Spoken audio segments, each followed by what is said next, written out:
yang terhormat Kepala Sekolah SDN 01 Taman, dan yang saya hormati Bapak dan Ibu Guru SDN 01 Taman.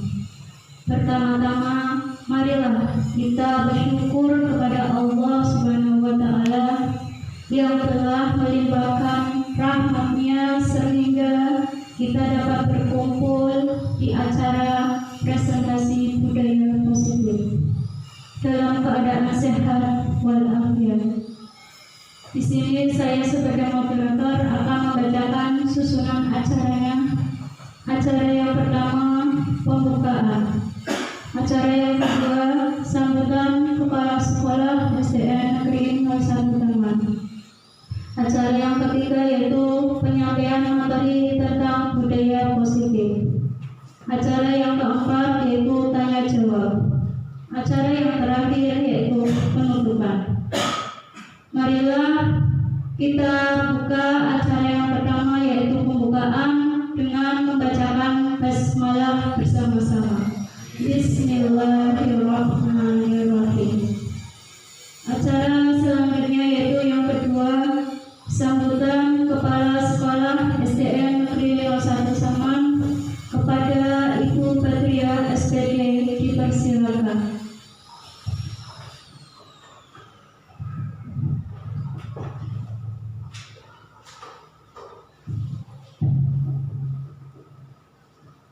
Bismillahirrahmanirrahim.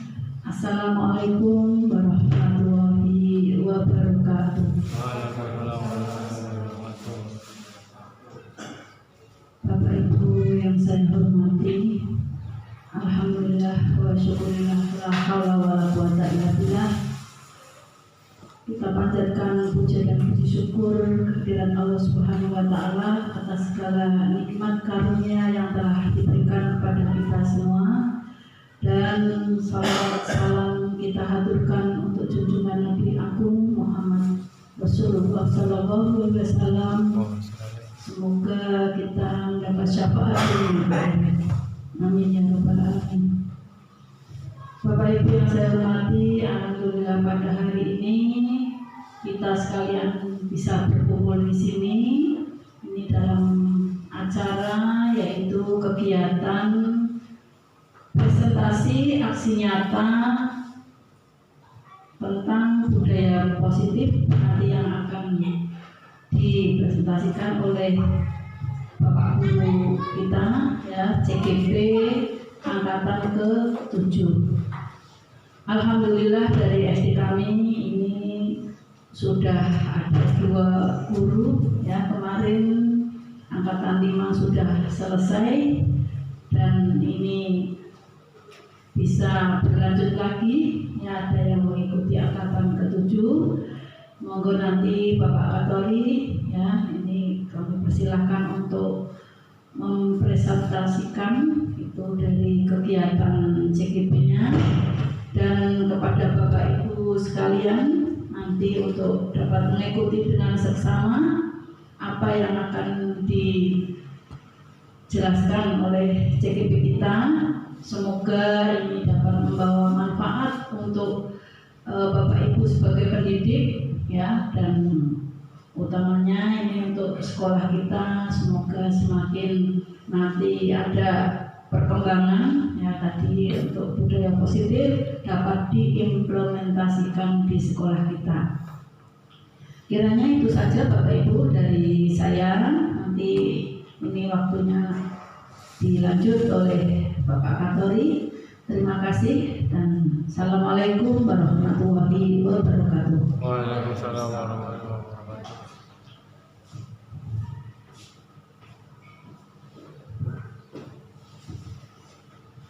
Acara selanjutnya yaitu penyampaian materi tentang budaya positif.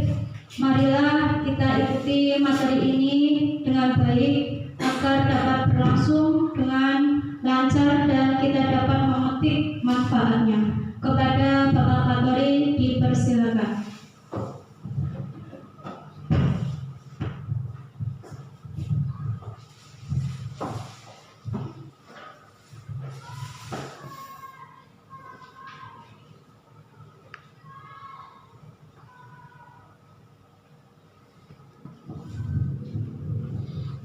Bismillahirrahmanirrahim. Assalamualaikum warahmatullahi wabarakatuh. Waalaikumsalam warahmatullahi wabarakatuh.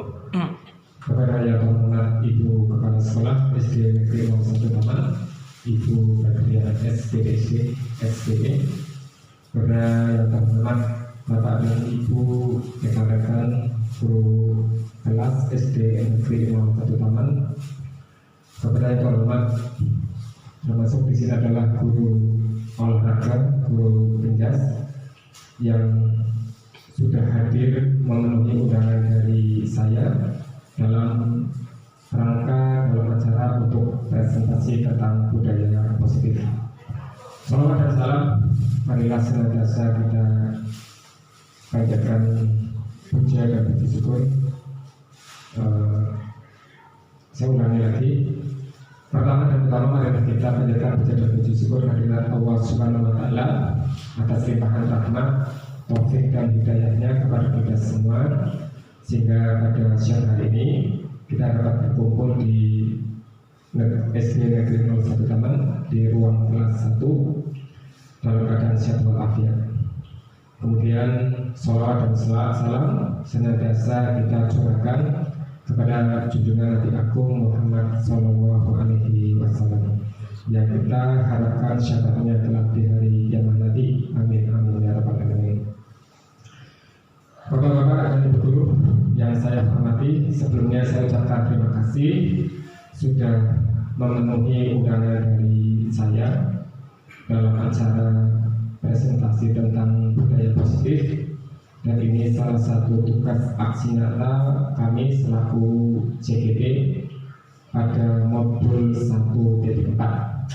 Mudah-mudahan apa yang saya sampaikan bisa bermanfaat bagi khususnya diri saya sendiri dan mudah-mudahan bermanfaat pula bagi rekan-rekan semua. Amin amin ya rabbal alamin. Bapak dan Ibu guru, rekan-rekan semua, materi hari ini yaitu tentang budaya positif dan poin-poinnya yang pertama adalah tentang perubahan paradigma belajar, yang kedua tentang disiplin positif, yang ketiga tentang motivasi perilaku manusia, yang keempat kebutuhan dasar manusia, yang kelima adalah posisi kontrol restitusi, kemudian yang keenam adalah keyakinan kelas, dan yang terakhir segitiga restitusi. Mari kita mulai materi satu persatu, dimulai dari perubahan paradigma belajar. Sebagai pertanyaan formatif, kira-kira Bapak Ibu setuju atau tidak tentang yang pertama bahwa hukuman itu dapat mendisiplinkan anak? Yang kedua, pemberian hukuman dengan hal positif seperti membaca atau membersihkan halaman sekolah dapat meningkatkan disiplin anak. Yang ketiga, memberi penghargaan dapat meningkatkan motivasi belajar anak.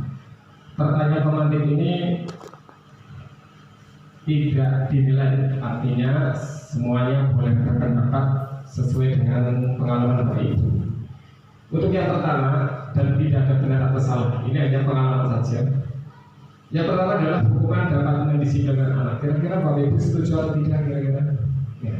Mungkin ada yang setuju, ada yang tidak ya. Pokok itu pendapat masing-masing.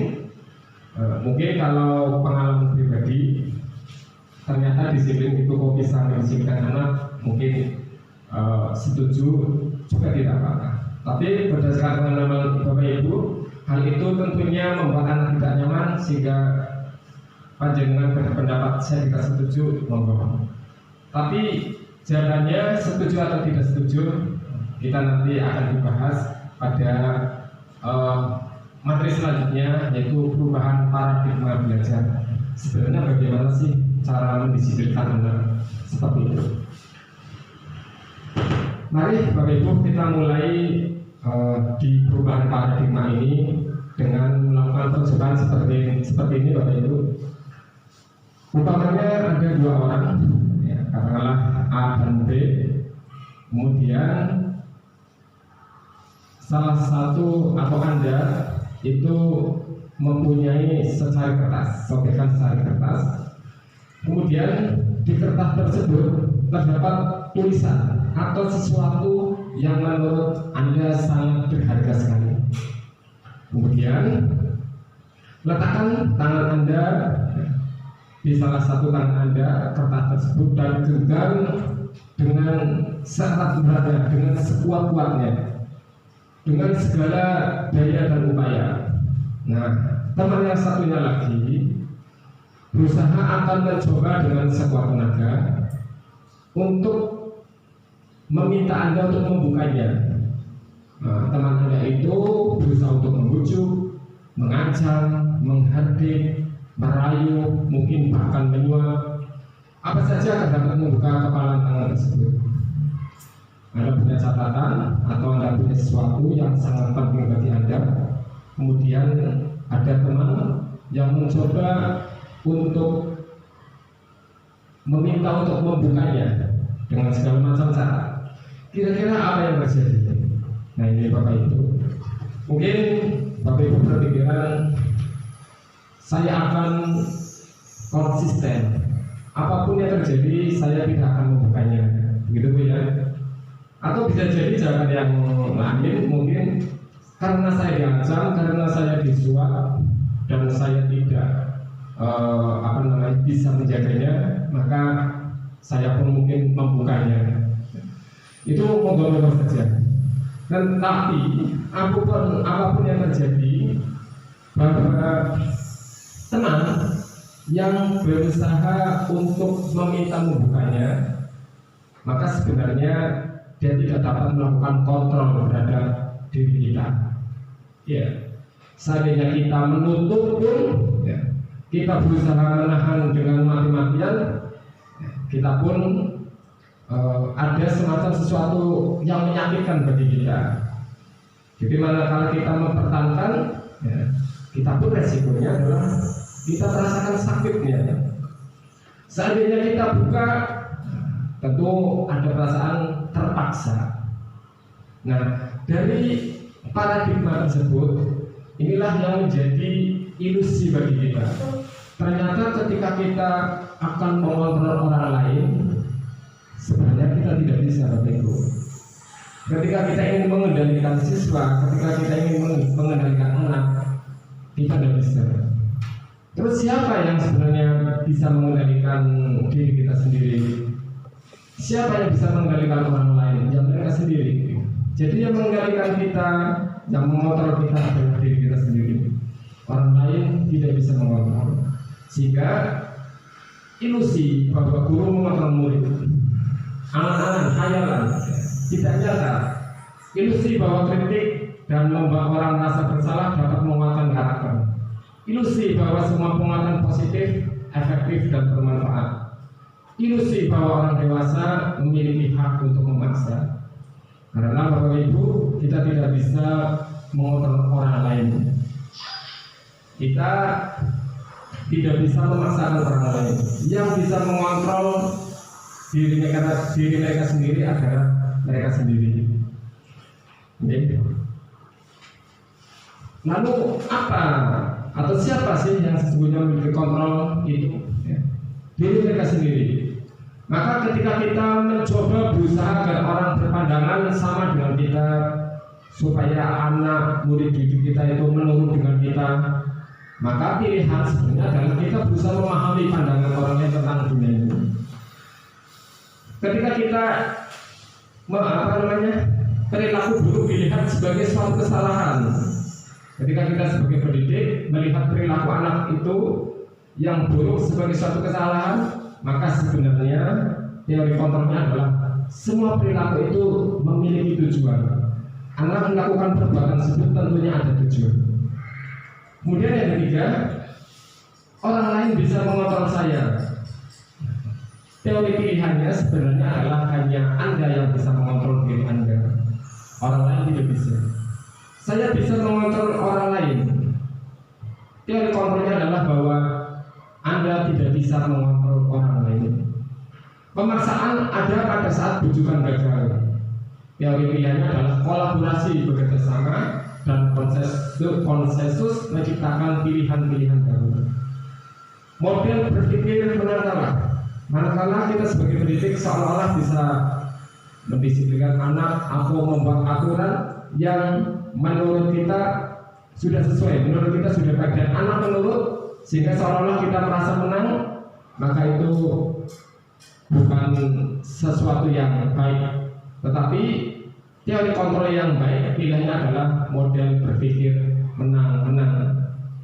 Sehingga manakala kita mendisiplinkan anak, memberikan kebiasaan-kebiasaan yang positif, hendaknya mulai dari keyakinan mereka sendiri. Maka ketika kita membuat aturan, membuat segala sesuatu pembiasaan, hendaklah dimulai dari keyakinan mereka sendiri. Kesepakatan apa sih? Kebiasaan-kebiasaan baik apa yang bisa kita sepakati bersama, yang bisa kita laksanakan bersama. Beda dengan aturan yang seolah-olah mereka harus mengikuti aturan. Belum tentu aturan yang kita buat sesuai dengan keinginan mereka. Sehingga dari sinilah kita akan belajar menghargai diri sendiri. Bapak Ibu. Selanjutnya, Bapak Ibu, kita belajar selanjutnya tentang disiplin positif dan nilai-nilai kebajikan universal. Dari pandangan tersebut, bagaimana cara mengarahkan siswa? Bagaimana cara kita mendisiplinkan siswa? Caranya adalah kita buat disiplin yang positif dan mengenalkan apa itu nilai-nilai kebajikan. Disiplin, Bapak Ibu, sepengetahuan kita, kalau kita melihat kata disiplin itu apa, Bapak Ibu? Mungkin patuh gitu ya.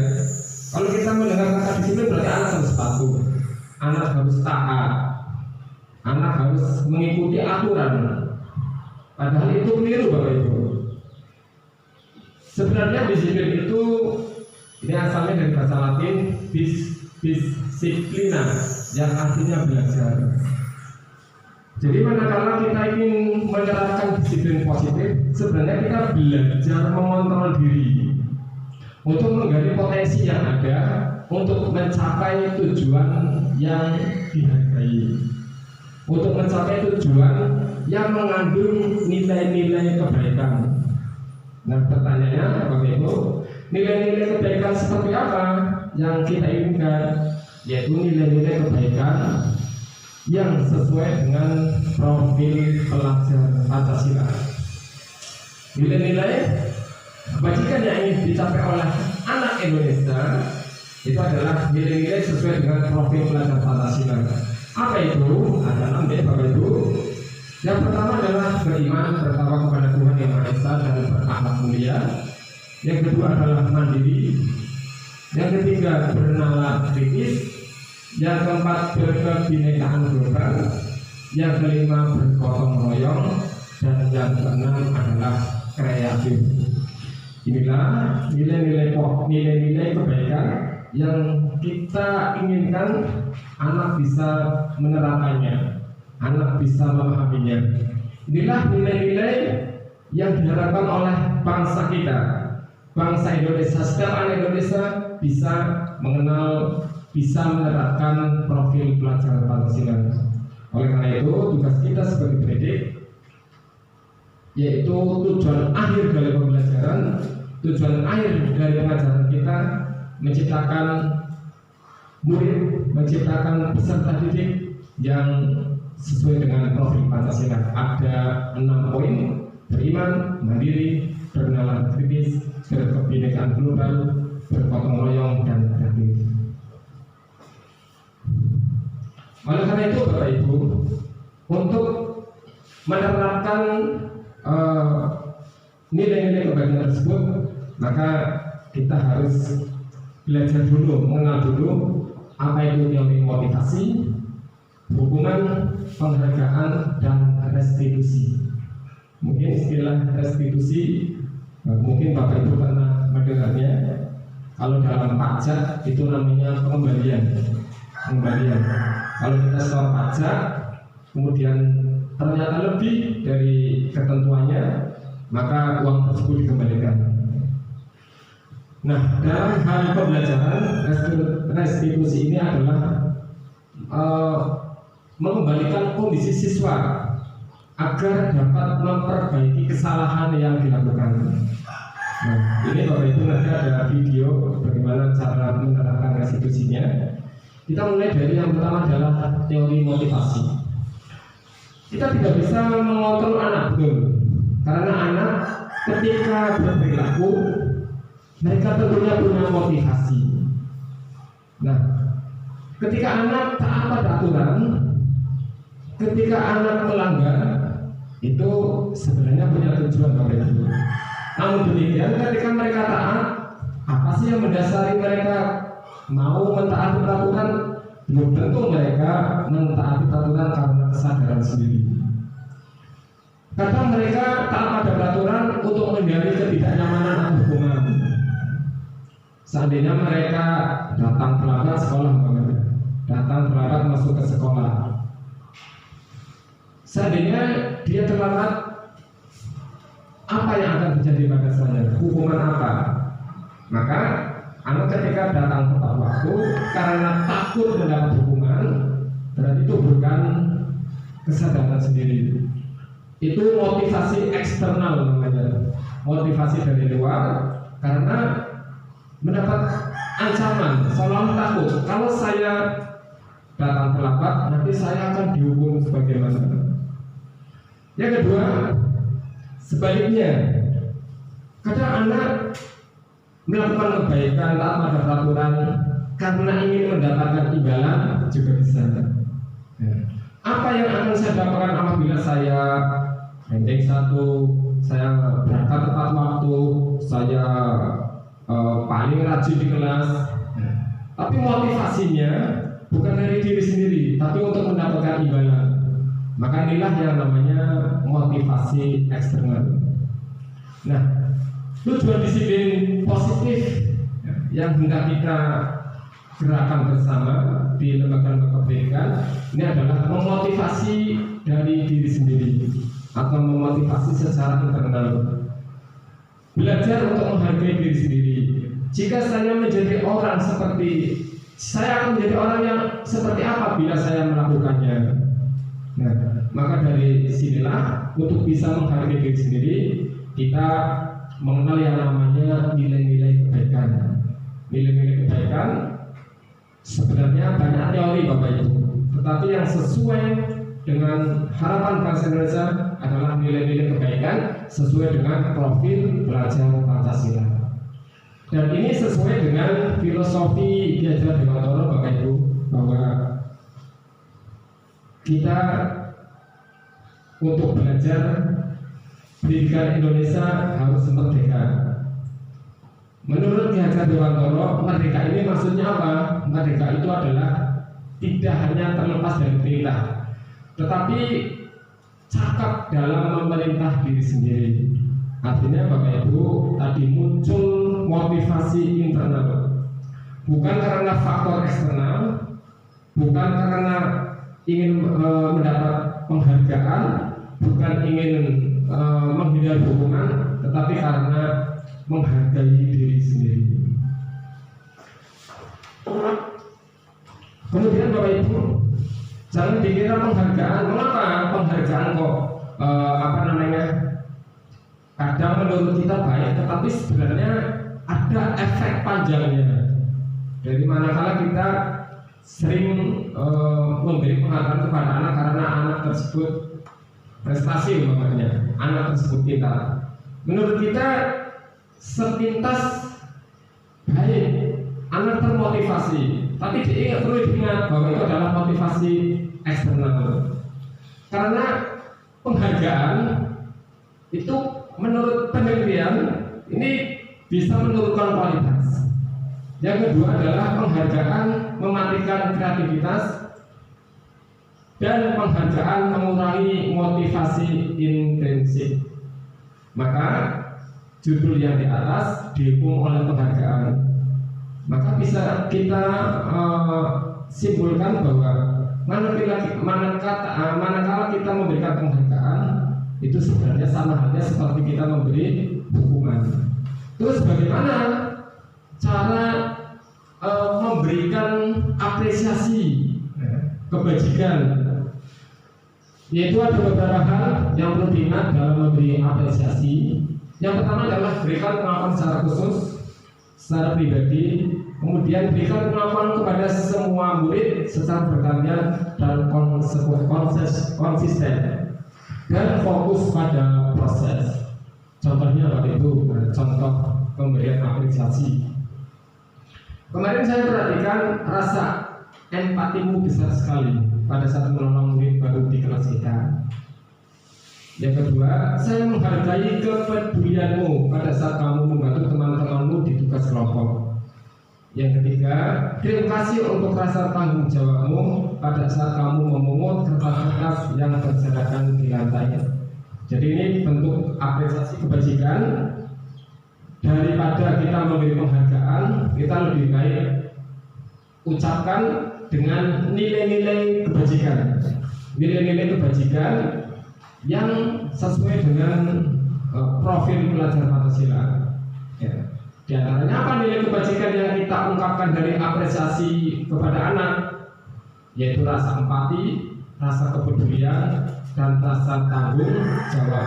Dengan pemberian apresiasi seperti inilah, harapannya adalah bisa memberikan motivasi intrinsik, bisa menghargai diri siswa, sehingga dari motivasi intrinsik inilah nanti timbul yang namanya budaya-budaya positif.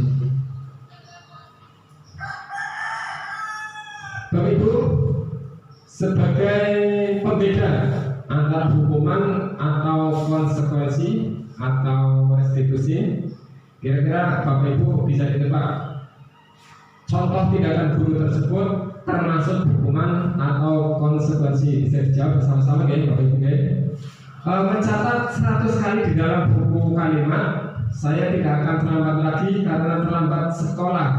Ini kira-kira maksudnya hukuman atau konsekuensi Bapak Ibu? Hukuman. Lari mengelilingi lapangan basket 2 kali karena terlambat hadir di sekolah. Ini hukuman atau konsekuensi?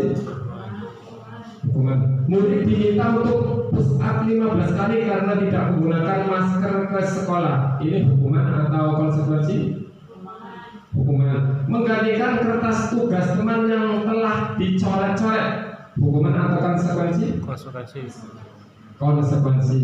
Membersihkan tumpahan air di meja tulis karena tersenggol pada saat belajar. Konsekuensi.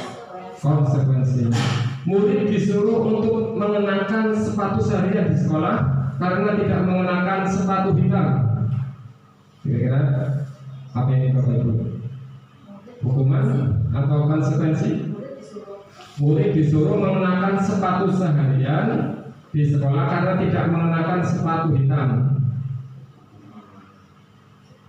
Ini maksudnya adalah ini Bu. Ini bahasanya kurang lengkap ya. Murid disuruh tidak mengenakan sepatu seharian di sekolah karena tidak mengenakan sepatu hitam. Jadi kasusnya seperti ini. Hukuman. Iya. Harusnya memakai sepatu hitam.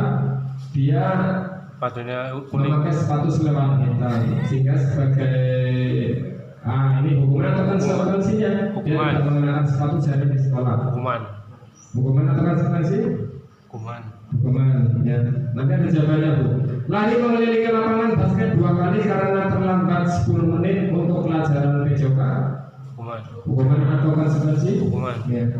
Dari jawaban tersebut kira-kira gambarannya apa Bu? Bedanya hukuman dan konsekuensi? Ya, biasanya hukuman itu cenderung lebih ke fisik. Ya. Hukuman lebih cenderung ke fisik. Kemudian hukuman itu efeknya biasanya lebih lama. Ya, anak masih terngiang-ngiangnya itu lama. Nah ini Bapak Ibu, mencatat 10 kali itu adalah hukuman. Lari di lapangan hukuman, murid diminta besar hukuman, menggantikan kertas tugas teman yang telah dicoret-coret konsekuensi, membersihkan tumpahan air meja konsekuensi, tidak mengenakan sepatu seharian hukuman, lari mengelilingi lapangan 10 menit adalah konsekuensi. Karena apa Bu? Konsekuensi itu dibuat manakala aturan sudah disepakati bersama, kemudian dia melanggarnya, tidak konsisten, maka lari mengelilingi lapangan basket 2 kali karena terlambat 10 menit, itu termasuk konsekuensi. Nah, yang terbaik adalah hendaknya kita bisa menerapkan restitusi, bukan hukuman. Okay. Apa itu restitusi? Proses menciptakan kondisi bagi murid untuk memperbaiki kesalahan mereka. Jadi siswa itu harapannya bisa kembali pada kelompok mereka dengan karakter yang lebih kuat. Ketika siswa melakukan kesalahan, maka siswa diberi solusi bagaimana cara memperbaiki kesalahannya. Ya. Dan kita berikan apa sih tujuan atau nilai-nilai apa yang sudah disepakati bersama. Ya. Siswa diajak untuk kembali atau siswa diajak untuk kembali tentang nilai-nilai apa sih yang sudah menjadi kesepakatan. Nah, itu tujuan dari restitusi, sehingga manakala siswa melakukan kesalahan, ya, kita dalam hal ini adalah tidak menghukum, tapi diajak dialog. Kita bertanya-tanya, tidak langsung menyalahkan seperti itu. Nah, endingnya pada kegiatan restitusi adalah mengingatkan kembali tentang nilai-nilai kebaikan apa yang sudah kita sepakati bersama. Nah, sehingga ketika kita mencoba menerapkan hukuman, konsekuensi dan restitusi, ternyata yang gagal adalah manakala kita memberikan hukuman. Tetapi dikatakan sukses manakala kita menerapkan konsekuensi atau restitusi. Tetapi yang paling baik tingkatannya adalah pemberian restitusi. Nah, karena hukuman di situ sesuatu yang menyakitkan Bapak Ibu. Yang kedua, tidak nyaman. Kemudian korban mendapat keadilan, murid akan tersakiti, perilaku pasif agresif meningkat, dan seterusnya. Nah, kalau restitusi, nanti restitusi itu merupakan sebuah pilihan. Yang kedua, memaafkan murid atau anak dalam jangka waktu yang panjang, kemudian korban mendapatkan ganti, murid mendapatkan penguatan, kemudian masalah terpecahkan, dan seterusnya. Nah, kaitannya dengan restitusi Bapak Ibu, salah satunya adalah dengan membentuk yang namanya keyakinan kelas. Jadi salah satu penerapan restitusi itu mengingatkan kembali tentang nilai-nilai kebaikan yang disepakati di dalam kelas. Nah, berbeda dengan peraturan, mengapa kok bentuknya atau mengapa kok namanya keyakinan kelas bukan peraturan kelas? Ini ada pertanyaan Bapak Ibu kaitannya dengan mengapa kok bukan peraturan, mengapa kok harus keyakinan. Itu ada 3 poin yang membuat yang kita bisa mengerti apa bedanya. Ini ada pertanyaan, mengapa kita memiliki peraturan harus menggunakan helm bila mengendarai kendaraan roda 2? Kalau ini suatu keyakinan, maka jawabannya adalah bukan karena nanti ada polisi di jalan, atau supaya tidak kena tilang seperti itu, guys. Mengapa kita memiliki peraturan harus menggunakan helm bila mengendarai kendaraan roda 2? Kalau itu suatu keyakinan, kalau itu suatu menghargai diri sendiri, kesadaran diri sendiri internal, maka jawabannya adalah untuk keselamatan. Kalau kita berpikirnya ini untuk keselamatan saya, maka bagaimanapun kondisinya kita harus menggunakan helm, bukan karena takut barangkali ada razia seperti itu. Yang kedua, mengapa kita memiliki peraturan 3M, menggunakan masker, mencuci tangan, dan menjaga jarak 1,5 meter? Jawabannya adalah untuk apa Bapak Ibu? Untuk kesehatan, ya, supaya kita sehat, bukan karena barangkali ada operasi dari Satpol PP tentang masker seperti itu. Bukan. Mengapa kita memiliki peraturan harus datang tepat waktu pada saat mengikuti pelatihan? Bukan karena takut pada guru, bukan takut pada pelatih, tetapi karena apa Bapak Ibu? Kesadaran ya, karena komitmen tanggung jawab. Nah, maka antara peraturan yang dibuat oleh orang lain dengan keyakinan kelas yang kita buat bersama-sama yang disepakati, maka tentunya yang lebih mengena, lebih bermakna, lebih menghargai diri sendiri adalah peraturan atau keyakinan kelas Bapak Ibu? Keyakinan kelas. Sebagai contoh Bapak Ibu, nah, mana yang merupakan keyakinan kelas dan mengapa? Itu ada dua Bapak Ibu, TK Dharma Walita Persatuan kesepakatan kelas di situ. Datang tepat waktu, mengucapkan salam, menjaga kebersihan sekolah, berdoa sebelum dan sesudah kegiatan, aktif dalam pembelajaran, tertib. Kemudian sampingnya lagi, kami guru dan murid yang saling menyayangi. Kami murid yang semangat belajar. Kami murid yang peduli dengan teman-teman. Dari contoh tersebut, kira-kira mana yang merupakan keyakinan kelas Bapak Ibu? Sebelah kiri atau kanan? Mana yang merupakan keyakinan kelas? Ini sama-sama kesepakatan kelas, tapi belum tentu dari bahasa, dari kata-kata itu mencerminkan keyakinan kelas. Kira-kira yang lebih tepat sebelah kiri atau kanan Bapak Ibu? Yang merupakan keyakinan kelas kanan G, ya, kanan. Karena apa Bapak Ibu? Bahasa yang digunakan dalam keyakinan kelas itu lebih bersifat universal, umum, tidak rinci, tidak detail. Ya, maka di situ ketika guru murid istilahnya apa? Saling menghormati, ya, saling menghargai, maka bahasanya adalah diumumkan saling menyayangi. Ketika murid senang belajar, suka membaca, memperhatikan saat pelajaran, diskusi dengan semangat, kata-kata tersebut dirinci menjadi satu kata umum, yaitu semangat belajar. Bahasanya lebih universal. Kemudian kami dan murid yang peduli dengan teman-teman ketika mungkin ada membuli, mengejek, kadang dengan teman bertengkar, maka bahasa umumnya adalah peduli dengan teman-teman.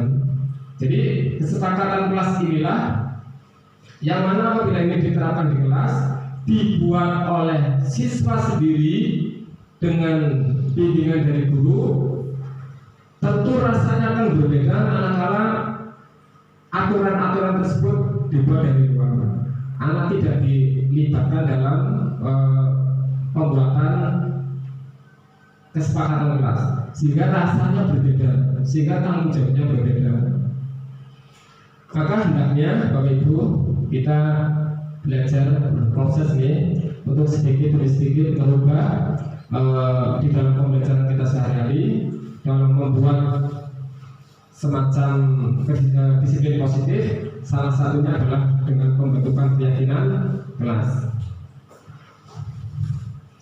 Sebagai contoh ada peraturan Bapak Ibu, selalu kembalikan buku ke tempatnya. Maka keyakinan kelasnya seperti apa? Dilarang mengganggu orang lain, hadir di sekolah 15 menit sebelum pembelajaran dimulai. Ini contoh peraturan.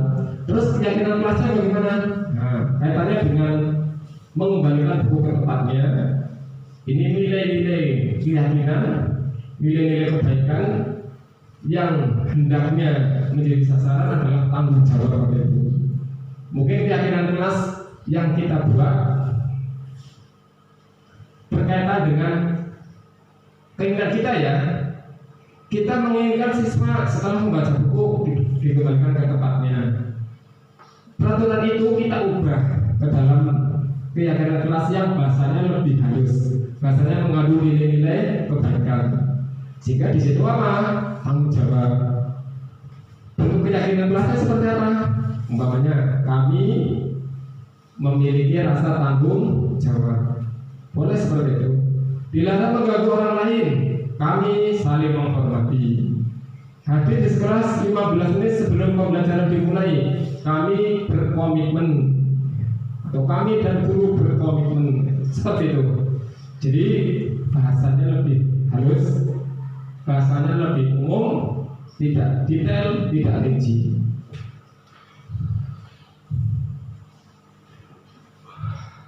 Kemudian Bapak Ibu yang saya hormati, mengapa kita perlu yang namanya belajar mencoba untuk menghargai diri sendiri, belajar mencoba untuk membangkitkan motivasi internal siswa, karena manusia itu Bapak Ibu pada dasarnya itu punya 5 kebutuhan dasar, yaitu pada dasarnya manusia ingin penguasaan, yang kedua manusia ingin kebebasan. Tidak hanya anak-anak ya Bapak Ibu ya, orang dewasa pun kebutuhannya sama, ingin kesenangan, ingin kasih sayang, dan ingin rasa diterima, dan ingin bertahan hidup. Dari sinilah Bapak Ibu, maka cara pembelajaran kita kepada orang lain, cara pembelajaran kepada anak tidak boleh menerapkan yang namanya mungkin seperti di awal tadi, adanya pemaksaan, adanya hukuman, tetapi mengingat kembali bahwa kita pun sebagai manusia butuh yang namanya ingin penguasaan, ingin dikuasai, ingin bebas, ingin senang, ingin diterima, ingin mendapat kasih sayang, dan ingin bertahan hidup. Nah, terus bagaimana dengan posisi kita sebagai pengajar di kelas? Nah, ini Bapak Ibu, mungkin termasuk saya sendiri, kadang dalam prakteknya di sekolahan, kadang mungkin jadi penghukum, pernah pembuat rasa bersalah juga pernah, kadang menjadi teman, kadang menjadi pemantau, kadang mungkin yang jadi manajer masih dalam proses ya. Posisi inilah yang perlu kita rubah Bapak Ibu, melalui proses, melalui pembelajaran, melalui berkolaborasi dengan teman-teman sesama guru, kita mencoba berubah sedikit demi sedikit cara menangani siswa. Posisi kita manakala ingin memberikan kesadaran kepada siswa. Guru yang menghukum biasanya modelnya, ciri-cirinya adalah kata-katanya biasanya menyakiti, menyindir, menghardik. Contohnya makanya, kalau kamu tidak melakukannya, awas ya, rasakan. Ini biasanya ciri-ciri guru penghukum. Anak datang terlambat, kemudian guru berkata, kamu sering datang terlambat, kamu melanggar peraturan ya, awas ya, kalau diulangi sekali lagi, itu tipe penghukum. Yang kedua, posisi kontrol sebagai membuat rasa bersalah, seolah-olah siswa merasa bersalah atas tindakannya. Biasanya kata-kata guru adalah, seharusnya ibu kecewa dengan tindakanmu. Contoh guru berkata seperti ini, kamu seharusnya, atau kamu sudah tahu ibu lelah sekali mengatakannya, atau ibu stres, sehingga seolah-olah kalau gurunya merasa kesusahan, siswa tidak enak. Itu yang dimaksud dengan membuat rasa bersalah. Kemudian posisi kontrol guru sebagai teman. Biasanya guru berkata, ayolah lakukan demi ibu, masa kamu tidak mau? Seperti itu. Pemantau biasanya menanyakan peraturan, apa peraturannya, menghitung, mengukur. Dan ini yang termasuk identitas berhasil manakala kita posisi kontrolnya sebagai teman, pemantau, dan manajer di Bapak Ibu. Yang identitas gagal manakala kita menjadi penghukum dan membuat merasa bersalah. Mengapa? Karena dampaknya Bapak Ibu, menghukum dan membuat rasa bersalah itu kalau penghukum anak nanti cenderung mengulangi kesalahan. Kalau pembuat rasa bersalah, anak cenderung nanti merasa rendah diri. Maka yang berhasil adalah tadi posisi sebagai teman, pemantau, manajer, dan yang paling baik adalah posisi sebagai manajer. Manajer ini ciri-cirinya adalah Bapak Ibu sering menanyakan mengapa kamu seperti ini, mengapa kau berbuat mengapa kamu melakukan hal-hal yang seperti itu, apa sih keyakinan kelas yang kita buat, padahal kita sudah sepakat loh peraturannya seperti ini, kok kamu melakukannya, kira-kira kamu memperbaikinya bagaimana, seperti itu. Ini posisi manajer. Nah, saya sendiri mungkin dan mengajak Bapak Ibu semua, marilah kita berproses untuk belajar menjadi posisi manajer ketika mengontrol siswa di sekolah. Nah, kira-kira ini Bapak Ibu, ada pernyataan seperti ini, saya kecewa sekali. Ini berarti membuat orang rasa bersalah. Kamu tidak pernah ini menghukum ini. Ayolah lakukan demi Bapak Ibu ini sebagai teman. Apakah kamu mau mendapatkan stiker bintang hari ini? Ini berarti fungsi guru sebagai pemantau. Bagaimana kamu bisa menyelesaikan masalah ini? Jadi manajer Bapak Ibu. Kamu selalu saya kecewa, kamu tidak pernah dan sebagainya, ini biasanya penghukum. Nah Bapak Ibu, ini ada video contoh 5 posisi kontrol. Mari kita simak videonya Bapak Ibu.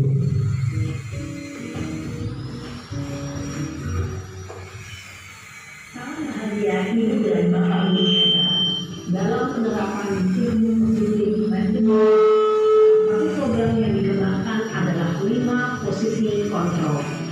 5 posisi kontrol dalam restitusi adalah proses perjalanan seorang pendidik agar dapat mengenali dirinya. Pada video kali ini, kita akan membahas tentang 5 posisi kontrol yang dikembangkan oleh Diane Dawson dan contoh penerapannya.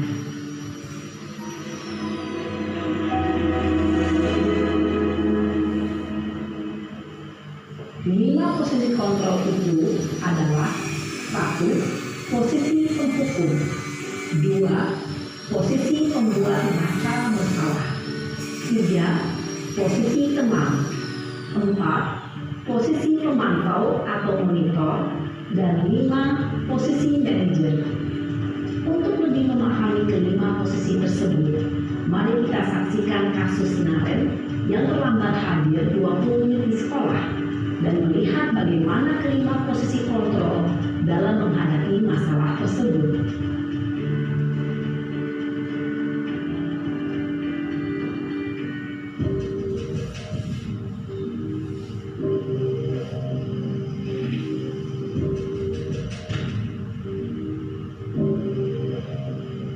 Naren, sini kamu. Selamat pagi Bu. Selalu terlambat. Kamu deh, pasti terlambat. Maaf Bu, saya Apa? Apa coba? Alasan kamu apa lagi? Kapan sih kamu tidak terlambat? Malas sekali ya kamu jadi anak. saya Dasar pemalas. Gak kapok-kapok sih kamu. Sudah berapa kali terlambat? Sana, kamu keliling lapangan basket 2 kali. kenapa saya harus ke lapangan basket Bu? Kenapa? Kamu seorang ibu. Berani-beraninya jawab. Sudah terlambat, masih berani jawab pula.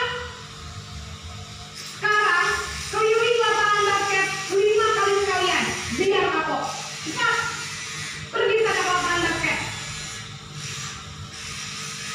Posisi penghukum biasanya berbicara dengan nada tinggi, menghabis, menunjuk-nunjuk, menyakiti, dan menyindir.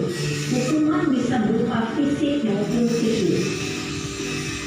Ibu dan bapak guru hebat, dampak yang terjadi pada murid ketika guru berada pada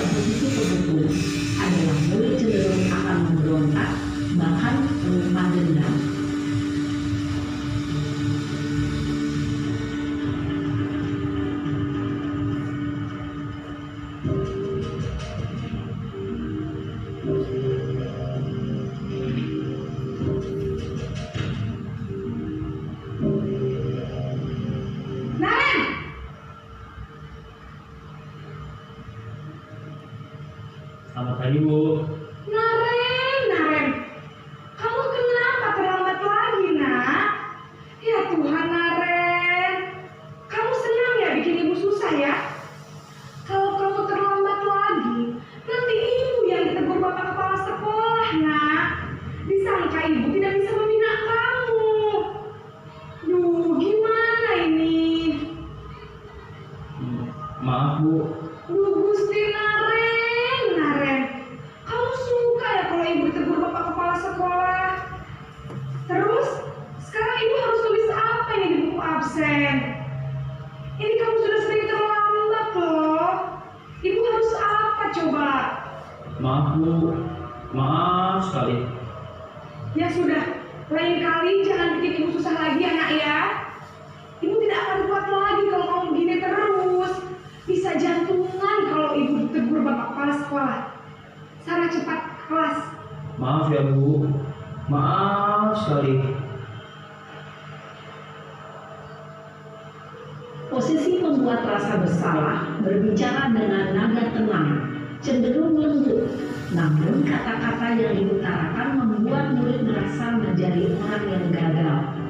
Memandang buruk dirinya sendiri, merasa tidak berharga, dan tidak sanggup membahagiakan orang lain. Ketika guru mengambil posisi pembuat rasa bersalah, murid akan menganggap dirinya yang bersalah dan ia akan menyimpan emosi negatif tersebut di dalam dirinya.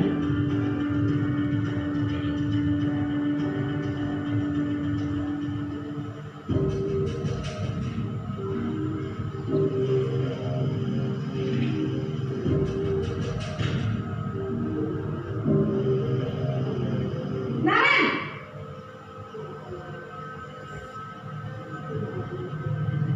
Selamat pagi, Bu. Wah, sudah jam berapa ini, nak? Terlambat lagi ya, sayang. Iya, Bu. Habis ibu saya lupa bangunkan saya, Bu. Kamu malah menyalahkan ibu kamu. Kamu bukannya anak yang larinya paling kencang. Kok terlambat sih? Iya, Bu. Saya memang terlambat bangun tadi. Jadi biarpun saya lari kencang, tetap gak kekejar, Bu. Ya sudah sana. Nanti lain kali larinya lebih kencang lagi ya. Biar gak terlambat lagi. Bikin senang ibu. Demi ibu. Bisa kan? Bisa lah, Bu. Ya sudah sana masuk kelas. Ibu beresin urusan absen kamu. Kamu ini ada-ada saja. Dalam posisi teman, guru berbicara dengan nada suara ramah, akrab, cenderung bersenda gurau untuk menjaga suasana tetap santai. Murid akan merasa senang, aman, dan akrab dengan guru. Identitas yang tercipta adalah identitas sukses atau berhasil. Namun, perlu diingat, karena ini masih dorongan eksternal, maka ada faktor ketergantungan dari murid kepada orang tertentu.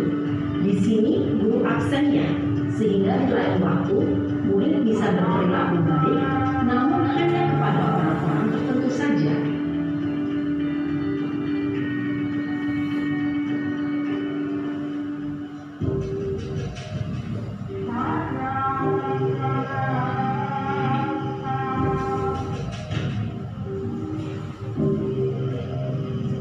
Naren!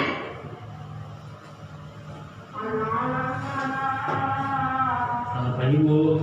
Naren, apa peraturan sekolah kita tentang jam berapa kita harus masuk sekolah, nak? Kita harus di sekolah jam 7, Bu. Iya betul, sekarang sudah jam 7.20. Naren sudah tahu konsekuensinya jika terlambat hadir. Paham, Bu. Saya harus tinggal kelas pas jam istirahat selama 20 menit. Iya benar, konsekuensinya demikian. Jadi nanti jam 9.30 pas istirahat, kamu harus tinggal di kelas, kerjakan tugas tambahan untuk ketertinggalan kamu, ya? Baik, Bu. Posisi pemantau mengandalkan penghitungan atau data untuk mengontrol murid. Guru mengarahkan murid berdasarkan peraturan dan konsekuensi. Seorang pemantau menunjukkan bahasa tubuh dan ekspresi wajah yang datar dan cenderung formal.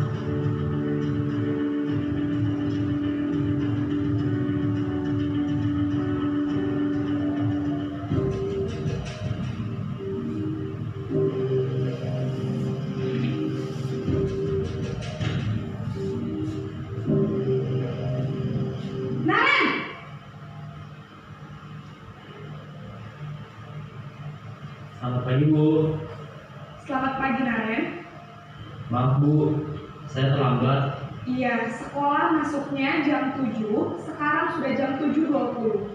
Jadi sekarang bagaimana ini, Naren? Maaf Bu, saya lupa setel alarm saya semalam. Baiklah, menurut kamu, keyakinan sekolah yang mana yang perlu kamu tingkatkan? Menghargai diri sendiri dan orang lain mungkin ya Bu. Setuju. Jadi, apakah Naren meyakini prinsip saling menghormati tersebut? Iya Bu, saya meyakininya. Apakah Naren bersedia memperbaiki masalah keterlambatan ini? Bersedia Bu. Bagaimana kamu akan perbaiki masalah keterlambatan ini? Saya akan coba untuk tidak lupa menyetel alarm saya Bu. Baik, kalau Naren lupa menyetel alarm di rumah, ada orang yang kira-kira bisa bantu mengingatkan tidak? Ada Bu, kakak saya, Kak Emma. Ada lagi selain Kak Emma?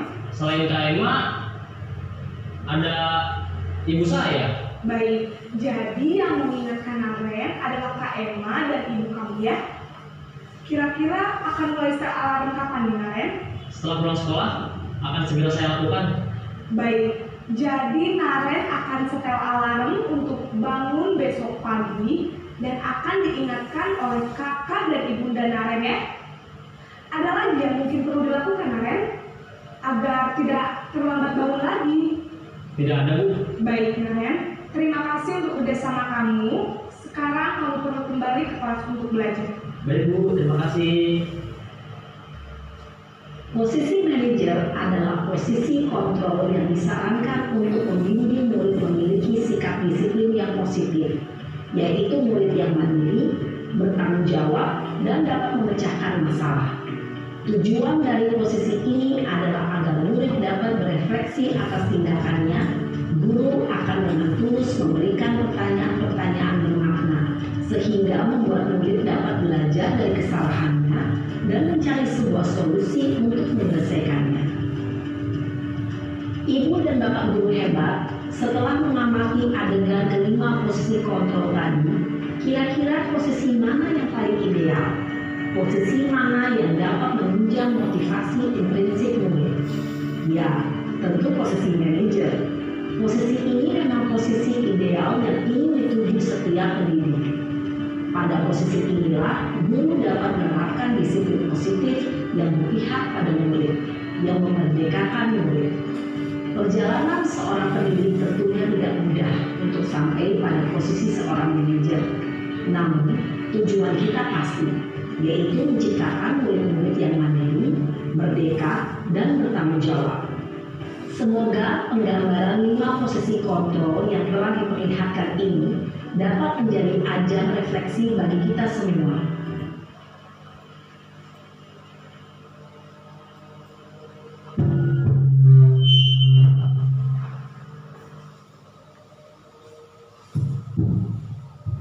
Ya, Bapak Ibu, ini contoh video tadi 5 posisi kontrol sebagai seorang pendidik, dan tentunya harapan kita adalah menduduki posisi manajer ya Bapak Ibu ya.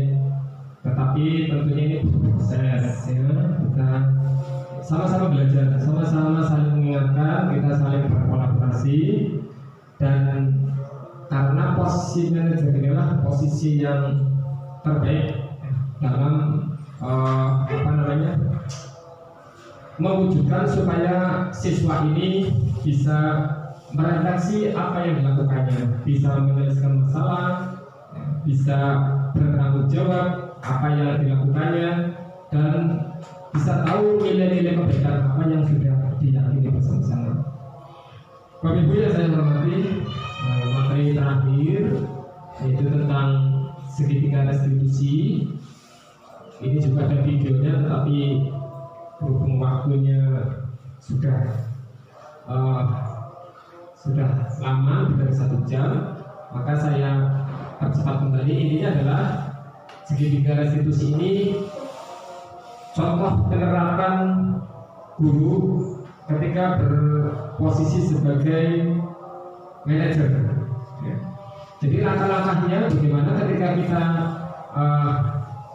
ingin melakukan segitiga restitusi ini. ketika anak berbuat salah, maka kita tidak langsung menyalahkan Bapak Ibu. Kita menstabilkan dulu. Umpamanya ketika anak berbuat salah,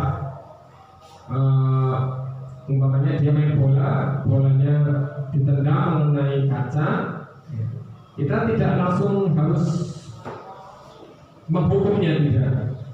Tetapi di sini tentunya anak tidak sengaja, gitu.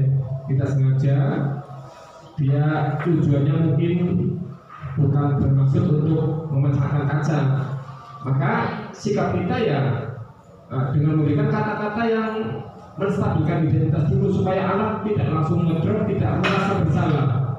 Ya, contohnya berbuat salah itu hal yang manusiawi. Jika manusia ya pasti punya salah. Tidak ada manusia sempurna. Bapak Ibu juga pernah berbuat salah. Itu contoh-contoh yang istilahnya apa ya? Membuat anak yang tadinya gagal karena salah menjadi positif, tidak down seperti itu. Nah, setelah menstabilkan, kemudian memvalidasi kebutuhan. Kira-kira pada dasarnya setiap tindakan manusia itu punya tujuan. Ketika anak tadi melakukan kesalahan, dia kan tidak merasa bersalah. Sebenarnya apa yang dia inginkan yang dilakukan ya tadi, ketika dia berolahraga, untuk dia melakukan kebebasan, ketika dia puas, ya, menguasai atau suatu kesenangan, ya, maka itu memang wajar karena bermain saat olahraga, bisa melakukan olahraga dengan senang, itu adalah memang kebutuhannya. Maka ketika dia melakukan kesalahan, guru bisa berkata dengan sambil contoh seperti ini, kamu bisa saja melakukan hal yang lebih buruk, tapi kamu tidak melakukannya. Apa yang penting bagi kamu? Kamu pasti punya alasan mengapa melakukannya seperti itu. Jadi memvalidasi, ya. valid mungkin kalau dalam istilah kamus mungkin pengesahan, ya, valid, datanya valid, datanya sah. Jadi di sini validasi itu kita mengingatkan kembali bahwa tujuan tindakan manusia anak itu ya tadi kembali ke 5 kebutuhan dasar manusia. Nah, kemudian selanjutnya adalah menanyakan keyakinan, menghubungkan kesalahan tadi dengan nilai-nilai yang sudah disepakati, nilai-nilai yang mendasari manusia berinteraksi dengan orang lain. Kembali ke kesepakatan kelas, kembali ke nilai-nilai kebaikan. Yang terakhir adalah ya terima kasih. Bapak Ibu yang saya hormati, kurang lebihnya ini yang dapat saya sampaikan. Tentunya dalam penyampaian materi ini masih banyak kekurangan, masih banyak kelemahan-kelemahan, masih banyak hal-hal yang perlu saya pahami kembali. Dan sekali lagi saya ucapkan terima kasih atas perhatiannya. Untuk materi ini saya tutup dengan bacaan Alhamdulillahirrahmanirrahim. Wassalamualaikum warahmatullahi wabarakatuh. Waalaikumsalam warahmatullahi wabarakatuh.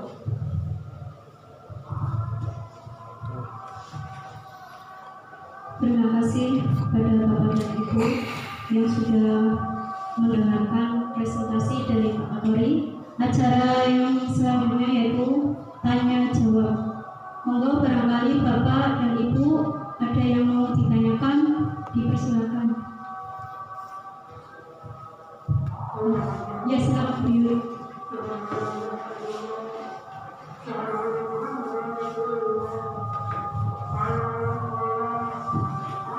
Assalamualaikum warahmatullahi wabarakatuh. Waalaikumsalam warahmatullahi Saya mau bertanya, apakah segitiga restitusi bisa diterapkan pada kelas rendah? Jika bisa, bagaimana caranya?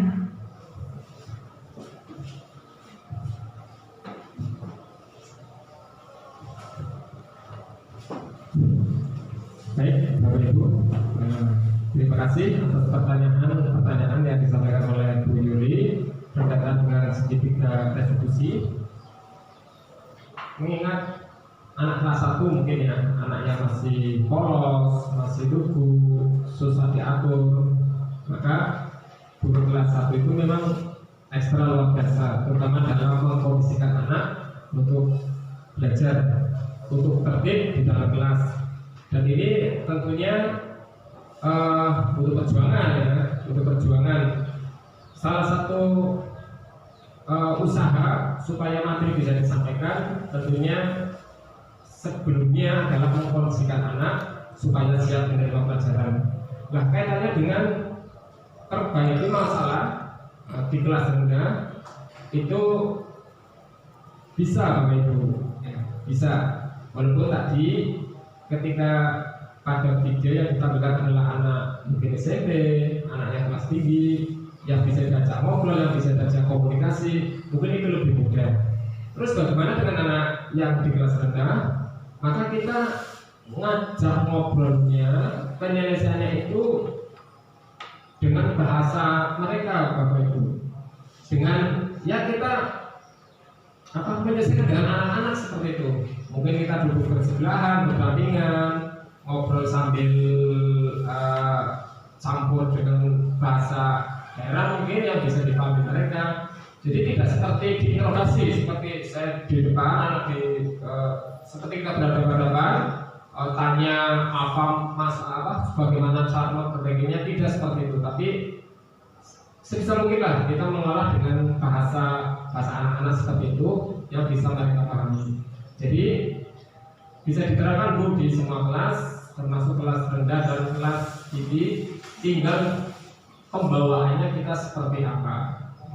Kalau kelas rendah ya kita gunakan bahasa yang mereka pahami seperti itu.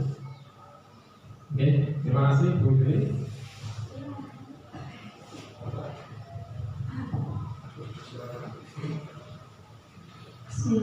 Assalamualaikum warahmatullahi wabarakatuh. Waalaikumsalam warahmatullahi. Saya mau bertanya Pak. Jadi yang pertama kan ada perubahan paradigma baru. Di situ itu ada cara mengontrol pada anak. Bagaimana coba Bapak cara mengontrolkan anak kepada siswa-siswinya yang masih kelas rendah gitu ya. Sedangkan perilaku anak itu masih labil atau sulitlah dikontrol. Kira-kira bagaimana Bapak bisa memahami cara mengontrol anak pada diri sendirinya? Terima kasih Pak. Terima kasih Ibu Taslimah. Sebenarnya kita tidak bisa mengontrol orang lain, Bu Ina. Orang lain yang bisa mengontrol atau kita sendirilah. Kita yang bisa mengontrol yang kita sendiri, Bu. Orang lain itu tidak bisa mengontrol diri kita. Seandainya orang lain bisa mengontrol diri kita sendiri dan kita mau menurutinya, maka kemungkinan kita melakukannya karena takut mungkin, tidak nyaman, atau karena kita ingin mendapatkan imbalan seperti itu. Tapi hendaknya kita sebagai pendidik berusaha mengarahkan anak-anak supaya muncullah motivasi intrinsik, motivasi dari dalam diri sendirinya untuk berbuat lebih baik lagi. Kalau mungkin siswa di sekolah, ya bagaimana cara dia menjadi siswa yang baik, bagaimana cara dia mengikuti pembelajaran supaya bisa maksimal seperti itu. Nah, kalau kelas rendah bagaimana caranya? Ya ini Bu, ini menurut saya guys, itu lebih ke keteladanan guru lebihnya. Jadi anak SD itu cenderung lebih mencontoh siapa yang mengajarnya, siapa yang mendidiknya. Manakala kita sebagai pendidik memberikan keteladanan, memberikan contoh yang baik, maka anak akan mengikutinya, ya Ibu Taslimah. Jadi dengan keteladanan, dengan kita menerapkan nilai-nilai kebaikan, nilai mungkin tanggung jawab, komitmen, saling menghormati, maka tanpa kita memerintah pun, tanpa kita harus memberikan hukuman atau tadi penghargaan, itu mereka insya Allah akan mengikuti kita, akan mencontoh perilaku kita seperti itu. Itu Bu Taslimah dari saya, mudah-mudahan bisa dipahami.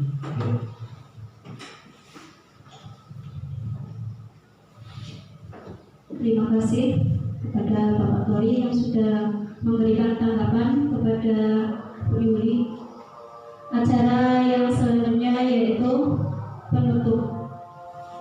Marilah kita tutup acara ini dengan bacaan Alhamdulillah bersama-sama. Alhamdulillahirrahmanirrahim.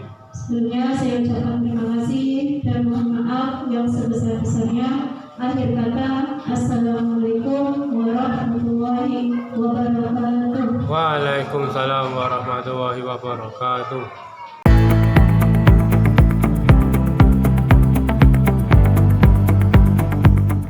Assalamualaikum warahmatullahi wabarakatuh.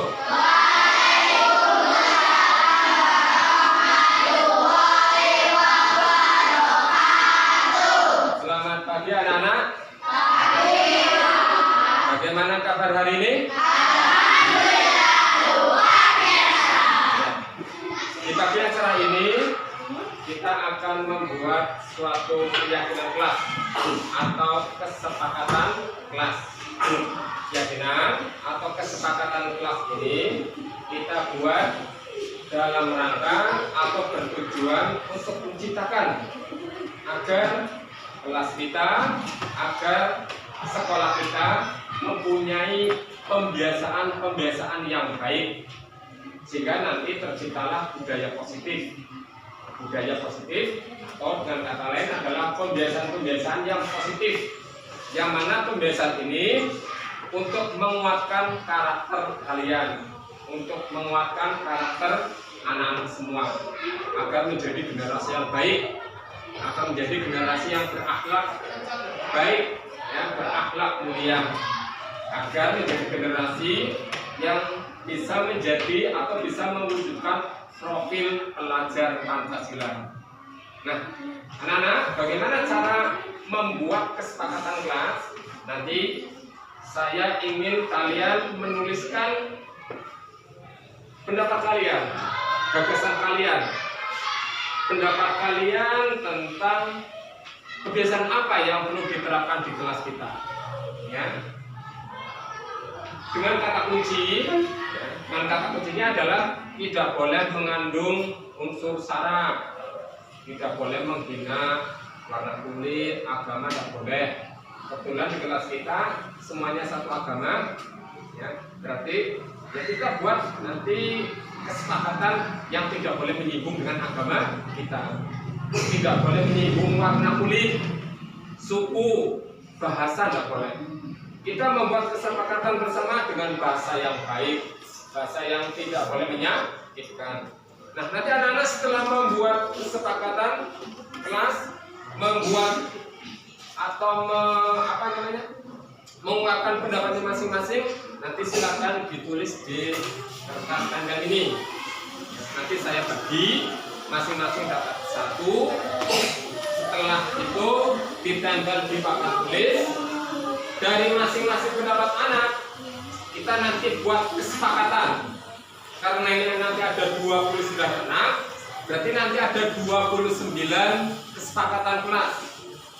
29 itu terlalu banyak, maka nanti kita pilih 7. 7 itu yang sekiranya baik, kita setujui bersama. Ya, jadi dipahami anak-anak? Bisa ya? Nanti saya bagi. Setelah sepakat 7 kesepakatan kelas itu, nanti kita buat, nanti kita tulis di kertas poster ini, ya. Kita tulis dibuat di poster ini dan kita tempel di dinding sebagai kesepakatan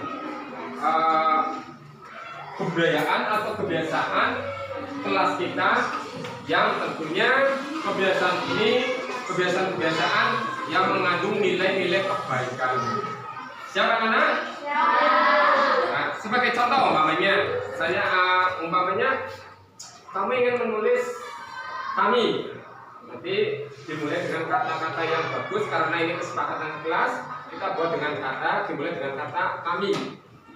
Kami guru dan murid boleh. Kami senang belajar umpamanya seperti itu boleh, ya. Kami saling menghormati. Boleh seperti itu? Boleh. Tapi kalau tidak boleh datang terlambat, kira-kira kedengarannya bagaimana? Lebih enak kami datang tepat waktu atau kami datang tidak boleh datang terlambat? Nah, lebih enak, lebih kedengaran kami datang tepat waktu.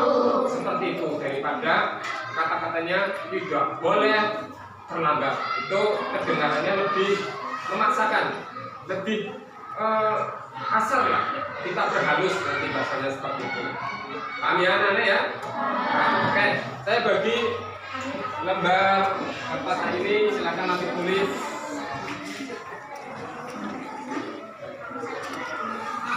Tulis dan nanti ditempel di papan tulis. Anak perempuan biasanya senangnya warna pink. Maka saya kasih yang warna pink.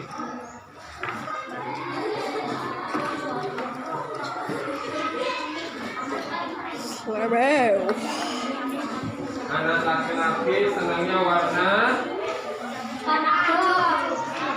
oranye ya. Oranye saja.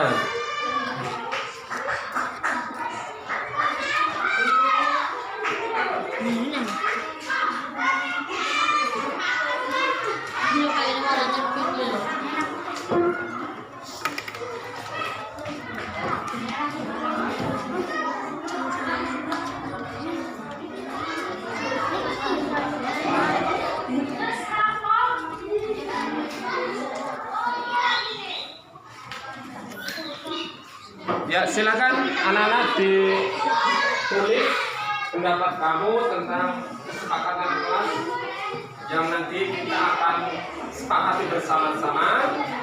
Waktunya 1 menit. Yang sudah selesai, silakan nanti ditempel di papan tulis.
Ada yang sudah selesai?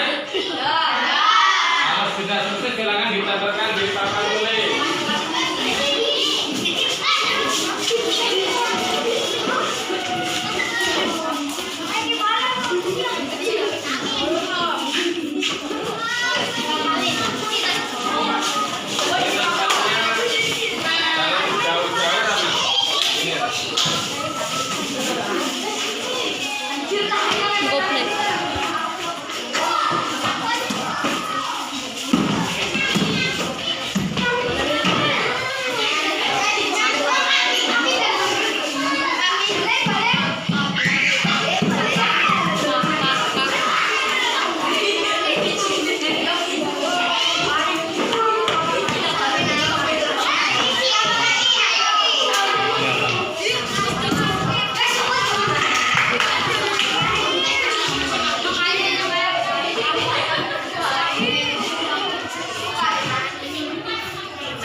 Pendapat dari teman-teman kamu kaitannya dengan kesepakatan apapun dengan kelas.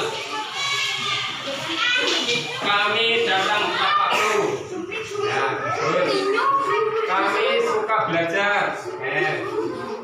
Kami saling bertutur kata yang baik saat di kelas. Betul. Kami akan belajar sungguh-sungguh. Kami berangkat sekolah dengan tepat waktu. Kami saling menjaga kebersihan kelas. Kita harus menggunakan kata-kata yang sopan. Kami saling menghormati dan menghargai. Kami saling menghargai satu sama lain. Kami saling menghargai. Kami saling tolong-menolong. Bagus semua. Kami saling menghargai. Kami saling toleransi. Anak laki-laki. Kami dan guru saling menghargai. Bagus sekali. Kami saling menghormati. Kami datang tepat waktu. Kami datang tepat waktu. Sama. Kami sering datang tepat waktu. Kami saling menghormati guru. Kami saling menyayangi sesama teman. Kami saling menghormati. Kami sering datang tepat waktu. Sering datang tepat waktu. Saling menghormati. Kami datang tepat waktu. Lagi, kami saling menghormati guru. Ya, ini ada 29 kesepakatan. Ada 29. Ya, bawa sini mas. Antep.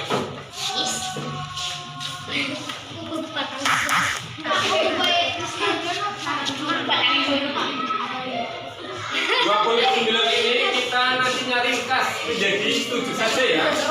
Kalau memiliki kesamaan berarti kita ambil salah satu.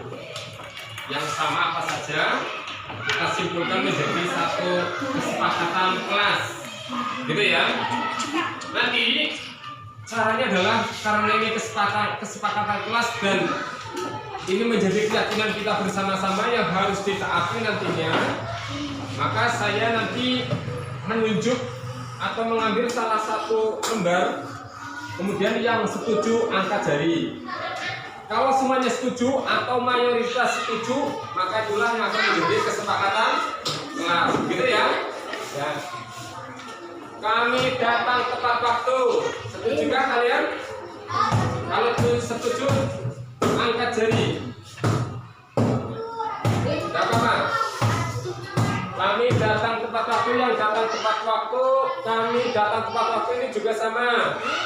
Kami datang tepat waktu juga ada ini. Kami datang tepat waktu juga sama. Kami datang tepat waktu juga banyak. Kami datang tepat waktu. Datang tepat waktu. Wah, ini sudah banyak. Ya. Ini pendapat teman-teman kamu? Sudah banyak ini yang menyebutkan untuk datang tepat waktu. Ini berarti menjadi kesepakatan ya? Gitu ya? Karena ini nanti jamin 7. 7 itu sama ya. 7 itu yang pertama. Coba saya minta satu anak untuk menulis kesepakatan kelas. Mbak apa ya? Mbak Afif, coba nih.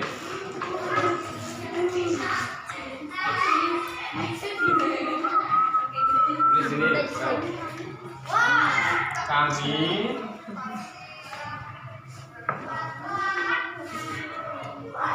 datang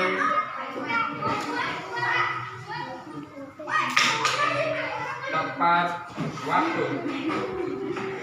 Kami datang tepat waktu.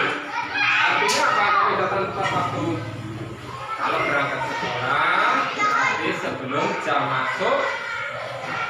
masuk bel berbunyi, gitu ya. Begitu pula saat istirahat selesai. Begitu bel berbunyi, berarti kalian harus segera masuk kembali ke kelas. Lagi mbak, belum selesai. Kemudian kami suka belajar. Setuju kan ini? Setuju ya? Bagus ya. Nah yang kedua, kami suka belajar. Kami suka belajar.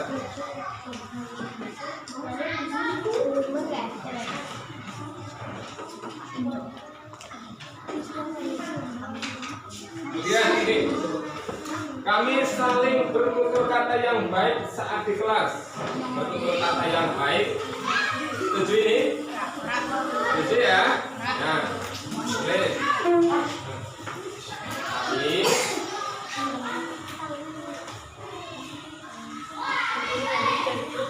Bukan, ya kami saling bertutur kata yang baik. Bertutur kata yang baik.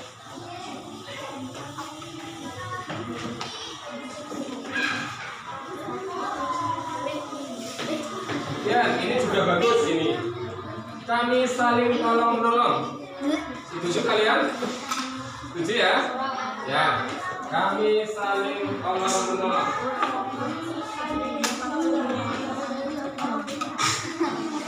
Nah, ini lebih bagus lagi nih. Kami saling menghargai dan tolong menolong. Kami saling menghargai dulu nggak?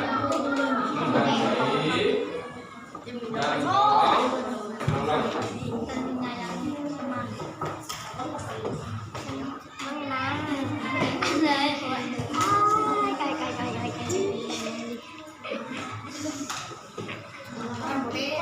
Dan tolong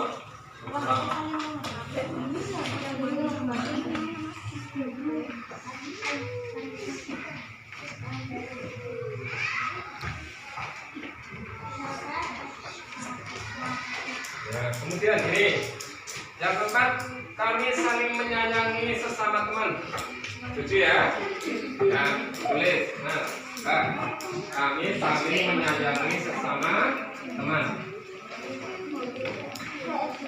Kami saling menyayangi sesama teman.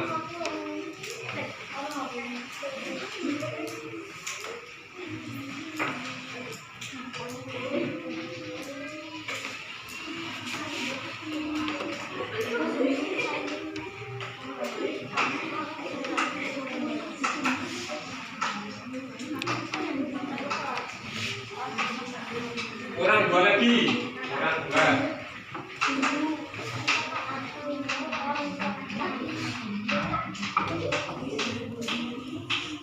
Menghormati sudah, menyayangi sudah, menghargai sudah. Sama ini menghargai. Nah, kami saling bertoleransi. Namanya sini Pak. Kami saling bertoleransi.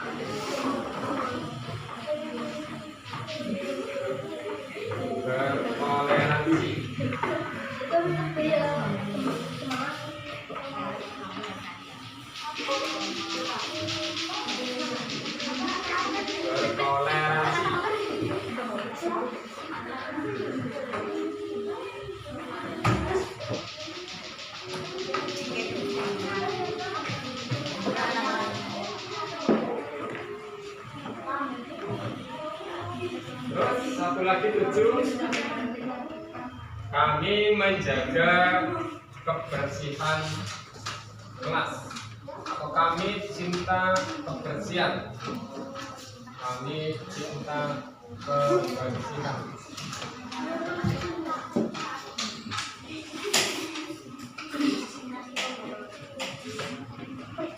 Ya, anak-anak, sekarang kita bacakan bersama-sama kesepakatan kelas atau keyakinan kelas yang menjadi persetujuan, menjadi kesepakatan kita bersama.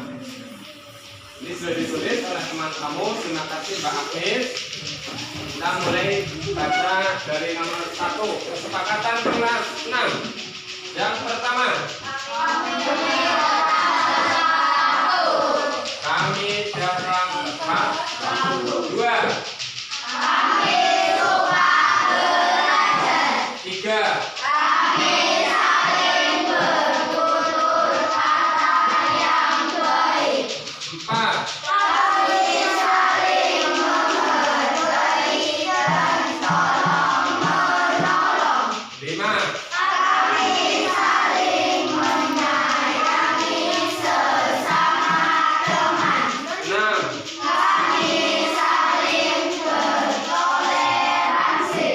7.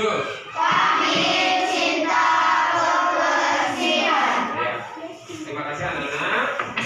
Selanjutnya kesepakatan kelas ini kita akan tulis di kertas aspiro ini dan nanti kita tempel di dinding sehingga nanti semuanya bisa membaca keyakinan atau kesepakatan kelas yang sudah kita rumuskan bersama-sama. Nah, nanti saya minta satu anak yang tulisannya bagus, rapi ya Mas Amin, untuk menulis hasil kesepakatan ini. Tulis, nanti saya siapkan spidol.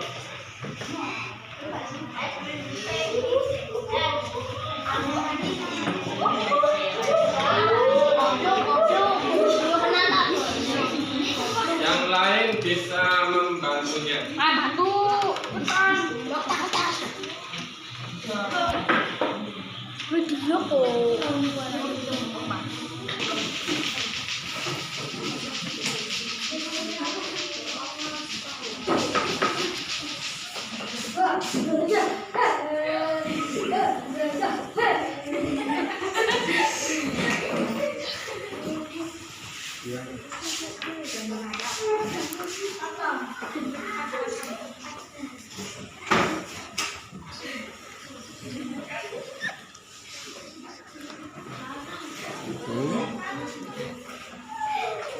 Kami datang tepat waktu.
Bawahnya mungkin diberi gambar apa?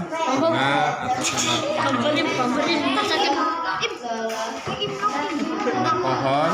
Mungkin sini masih ada sisa. Enggak bisa, Pak. Enggak bisa.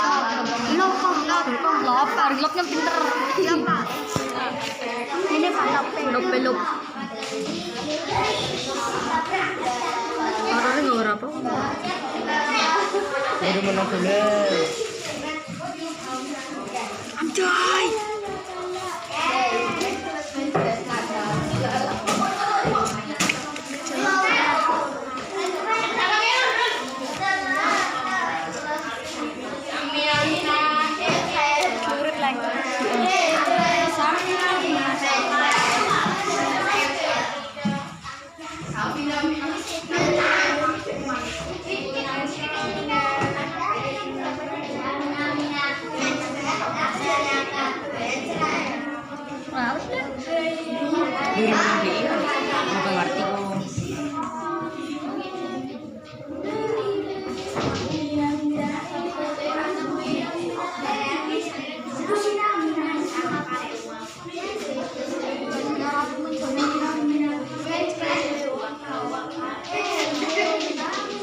Temen Bang. Halo. Ditempel mas. Tempel di belakang. Di depan.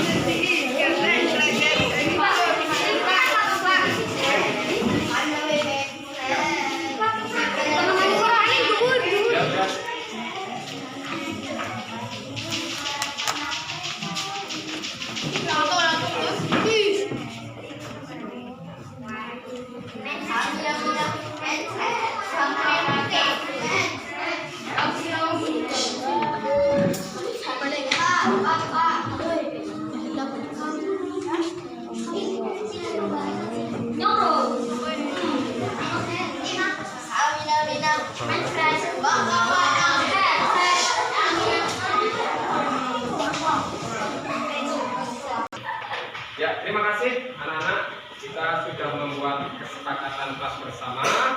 Mudah-mudahan kesepakatan kelas ini bisa kita jadikan pembiasaan yang positif untuk menciptakan budaya yang positif. Terima kasih atas kerjasamanya. Saya akhiri pada kegiatan penyusunan kesepakatan kelas. Wabillahi taufiq wal hidayah. Wassalamualaikum warahmatullahi wabarakatuh.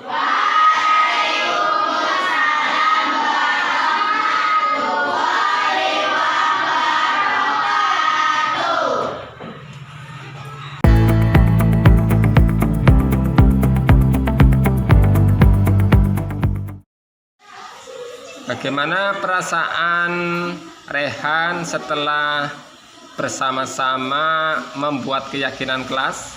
Perasaan saya sangat senang. Saya menjadi lebih disiplin. Terima kasih Pak Guru. Perasaan saya yaitu saya menjadi lebih mandiri dan bertanggung jawab. Terima kasih Pak Guru. Saya sangat senang bisa terlibat